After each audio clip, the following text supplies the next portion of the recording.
आज का video fully dedicated होने वाला है एचआर प्रोफेशनल्स और जो एचआर डोमेन में इंटरव्यू के लिए प्रिपेयर कर रहे हैं उनके लिए 10 ऐसे एक्ट्स डिस्कस करने वाले हैं जिनके अंडर कौन से रजिस्टर्स आते हैं जो एचआर में काम कर रहे हैं, खास करके स्टैट्यूटरी कंप्लायंस पार्ट में।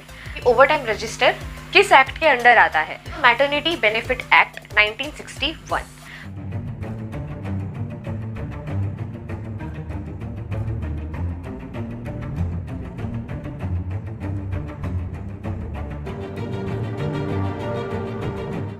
और भाई एचआर्स, क्या हाल समाचार? रंगोली बनाते बनाते काम करते करते कहीं थक तो नहीं गए? वैसे भी दिन भर तुम क्या ही काम करते हो। तो भाई जब तक आपने ये सारी बातें नहीं सुनी फिर आप क्या ही एचआर बने। तो इन सारी बातों को, इन सारी बकवास बातों को करो इग्नोर और हम एचआर तो अपना काम शिद्दत से करते रहेंगे, no matter what. After this casual way of disclaimer, hey SLVs, welcome again to our channel. आज का वीडियो फुल्ली डेडिकेटेड होने वाला है एचआर प्रोफेशनल्स और जो एचआर डोमेन में इंटरव्यू के लिए प्रिपेयर कर रहे हैं उनके लिए, और समवेयर आप एग्जाम्स में भी ये चीज़ें यूज़ कर सकते हो। तो जो एचआर में काम कर रहे हैं, खास करके स्टैट्यूटरी कंप्लायंस पार्ट में, उनके केआरए में एक काम होता है जहाँ पे उन्हें स्टैट्यूटरी रजिस्टर्स कंप्लीट करने होते हैं और मंथली बेसिस पे मेंटेन करने होते हैं। और ये चीज़ें बहुत क्रिटिकल हो जाती हैं when it comes to labour officers की विजिट और audits. Each and every company doesn't follow each and every statutory registers because हर एक कंपनी की कैटेगरी हर एक एक्ट के अंडर नहीं लाया करती है। तो हम जिस कंपनी में काम कर रहे हैं वो कंपनी जिस भी एक्ट के अंडर लाई करती है, हम उसी से रिलेटेड स्टैट्यूटरी रजिस्टर्स और कंप्लायंसेस को फॉलो करते हैं और उन रजिस्टर्स को हम मेंटेन करते हैं। इन रजिस्टर्स को एक्चुअली मेंटेन करते करते हम ये भूल जाते हैं कि हर एक रजिस्टर किसी न किसी एक्ट के अंडर लाई करता है, किसी एक्ट के अंडर आता है। काफ़ी लोगों को इसकी जानकारी होती भी है बट काफ़ी लोगों को नहीं भी होती है। जैसे कि मुझसे एक जेंटलमैन ने एक बार पूछ लिया था कि ओवरटाइम रजिस्टर किस एक्ट के अंडर आता है। उस टाइम पे मुझे ये बिल्कुल भी नॉलेज नहीं था, सो मैं उसका जवाब नहीं दे पाई। सो ऐसा आपके साथ हो, इससे पहले ये वीडियो एंड तक देख लेना, क्योंकि हम एंड तक 10 ऐसे एक्ट्स डिस्कस करने वाले हैं जिनके अंडर कौन से रजिस्टर्स आते हैं। उन एक्ट्स का शॉर्ट में क्या मतलब है ये हम समझेंगे कि उस एक्ट का एक्चुअली विजन क्या है, मतलब क्यों ये एक्ट लागू है। शॉर्ट में हम चीज़ें देखेंगे बिकॉज आज की वीडियो एक्ट्स के ऊपर नहीं है, बेसिकली स्टैट्यूटरी रजिस्टर्स के ऊपर है जो किन किन एक्ट्स के अंडर आते हैं। सो हम एक्ट्स को डीपली नहीं स्टडी करेंगे, जस्ट एक ओवरव्यू लेंगे एंड देन उनके अंदर कौन से रजिस्टर्स आते हैं, we will look into that. So without wasting any time, let's start. Our very first act is the Maternity Benefit Act 1961। अब ये एक्ट जो है कंपनीज में तब लागू हो जाता है जब कोई कंपनी 10 या फिर उससे ज़्यादा एम्प्लॉयज़ को काम दे रही है, और अगर वहाँ पे एक भी फीमेल एम्प्लॉय काम कर रही है तो तुरंत वो एक्ट वहाँ पे लागू हो जाता है और वो कंपलसरी हो जाता है। बट हम इसे स्पेसिफिकली देखेंगे कि ये कहाँ कहाँ अप्लाई होता है। The act applies to mines, factories, circus, industry, plantation, shops and establishments employing 10 और मोर पर्सन्स, जैसे कि हमने डिस्कस किया।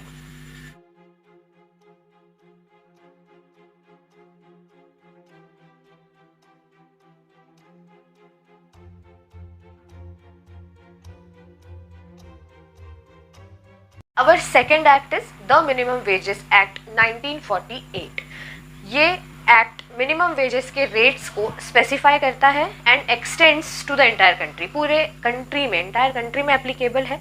और स्पेसिफाइज मिनिमम वेजेस से हम क्या समझ सकते हैं, हर एक स्टेट में टाइप्स ऑफ एम्प्लॉयज़ दिए हैं, कैटेगरीज ऑफ एम्प्लॉयज़ होती हैं, जैसे कि स्किल्ड होता है, सेमी स्किल्ड होता है, हाईली स्किल्ड होता है। ये कैटेगरीज में एम्प्लॉयज़ को डिवाइड किया गया है। अब गवर्नमेंट उन कैटेगरीज के हिसाब से आपके मिनिमम वेजेस तय करती है कि क्या रेट होगा मिनिमम वेजेस का।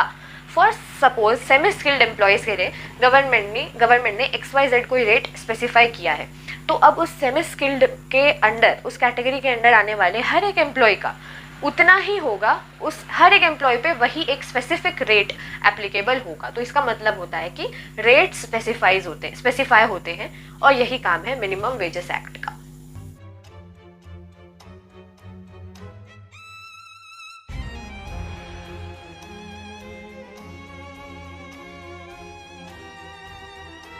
Our third act is the Payment of Wages Act 1936.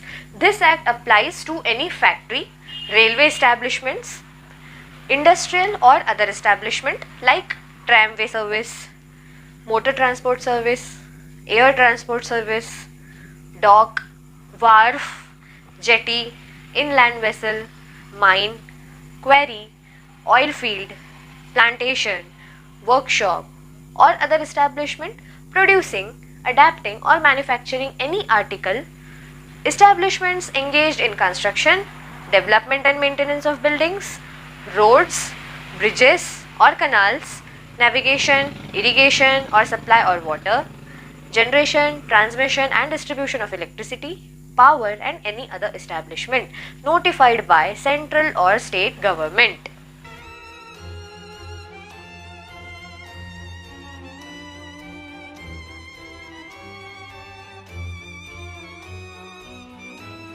Our fourth act is the Contract Labor Regulation और Abolition Act 1970, जिसे हम CLRA Act भी बोलते हैं.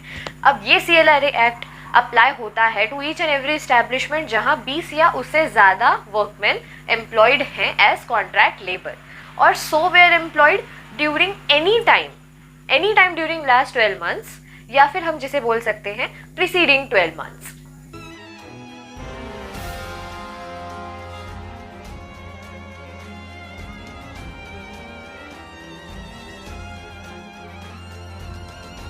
Our fifth act is the Factories Act 1948. This act regulates working hours and minimum wages. ये mandate करता है, this mandates the payment of minimum wages by prescribing a fixed pay rate.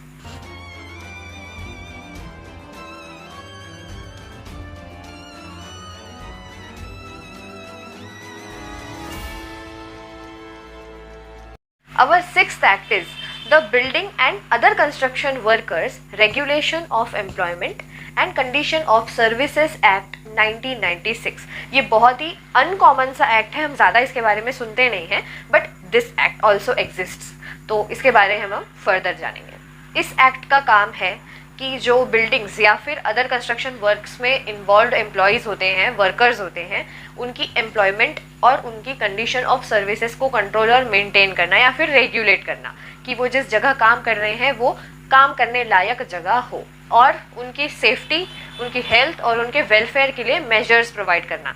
यही main इस act का focus है और इसी के लिए ये एक्ट अप्लाई किया गया है.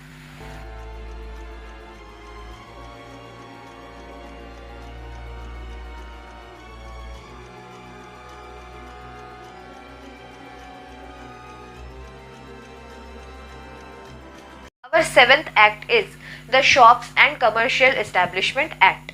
अब इस एक्ट के अंडर वर्क लाइफ से रिलेटेड बहुत सारे एस्पेक्ट्स आते हैं जिसे ये एक्ट रेगुलेट करता है, जैसे कि वेजेस. आप अपने इस्टेब्लिशमेंट्स में स्टाफ को एक बैलेंस्ड वेजेस दे रहे हैं कि नहीं दे रहे हैं, आप वर्किंग आवर्स को मेंटेन कर रहे हैं या कि नहीं, कहीं आप बहुत ज़्यादा ओवर टाइम तो नहीं काम करवा रहे हैं अपने स्टाफ से, आप हॉलीडेज़ अपने स्टाफ को दे रहे हैं कि नहीं, कौन से हॉलीडेज़ हैं, उन हॉलीडे की लिस्ट आपके इस्टेब्लिशमेंट में डिस्प्ले पे लगी हुई है कि नहीं, जिससे कि आपके यहाँ काम करने वाला हर एक स्टाफ उस हॉलीडे को देख सके और उसे ये नॉलेज हो कि मुझे कितनी हॉलीडेज़ इस पूरे एक साल में दी जा रही हैं. उसके बाद आप अर्न लीव्स अपने स्टाफ को दे रहे हैं या नहीं दे रहे हैं, कहीं आपके इस्टेब्लिशमेंट में कोई चाइल्ड लेबर तो काम नहीं कर रहा है, वुमेंस राइट्स के मेजर्स, वुमेंस राइट्स से रिलेटेड ऐसे कौन से मेजर्स हैं जो आप अपने इस्टेब्लिशमेंट में ले रहे हैं और एक्सेट्रा एक्सेट्रा. ऐसी बहुत सारी चीज़ें इस एक्ट के अंडर लाई करती हैं.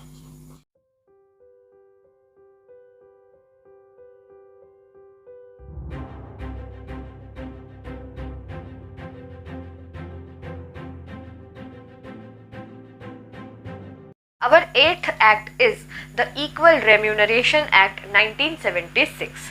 इस एक्ट का एक ही उद्देश्य है कि ये आपके इस्टेब्लिशमेंट्स में काम कर रहे मेल और फीमेल एम्प्लॉयज़ को इक्वल रेम्यूनरेशन प्रोवाइड करें, उन्हें उनकी एलिजिबिलिटी और उनकी क्वालिफिकेशंस के हिसाब से जॉब पोस्टिंग हो और उस हिसाब से उनकी सैलरी फिक्स हो, ना कि उनके जेंडर के बेसिस पे उन्हें सैलरी दी जाए. तो इस एक्ट का एक ही मोटिव है कि डिस्क्रिमिनेशन, जेंडर डिस्क्रिमिनेशन और जेंडर बायसनेस को हटाया जाए और कोई भी जेंडर हो उसे इक्वल रेम्यूनरेशन प्रोवाइड कराया जाए.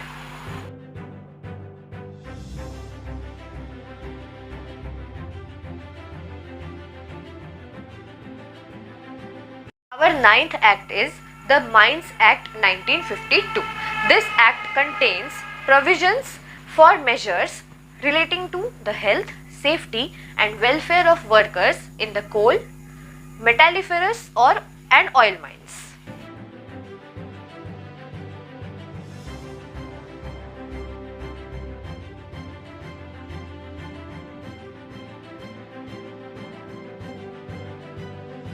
Our 10th act is the Labor Welfare Fund Act. अब ये जो LWF फंड है ये एक ऐसा फंड है जिसमें कंट्रीब्यूशंस होते हैं एक एम्प्लॉय के, एक एम्प्लॉयर के और कुछ स्टेट्स में गवर्नमेंट के भी। अब ये फंड अपने वर्कर्स या फिर अपने वर्कर्स और उनके डिपेंडेंट्स को कुछ फैसिलिटीज़ प्रोवाइड करता है, जैसे कि housing facility, medical care facility, educational facility और कुछ रिक्रिएशनल फैसिलिटीज़ भी।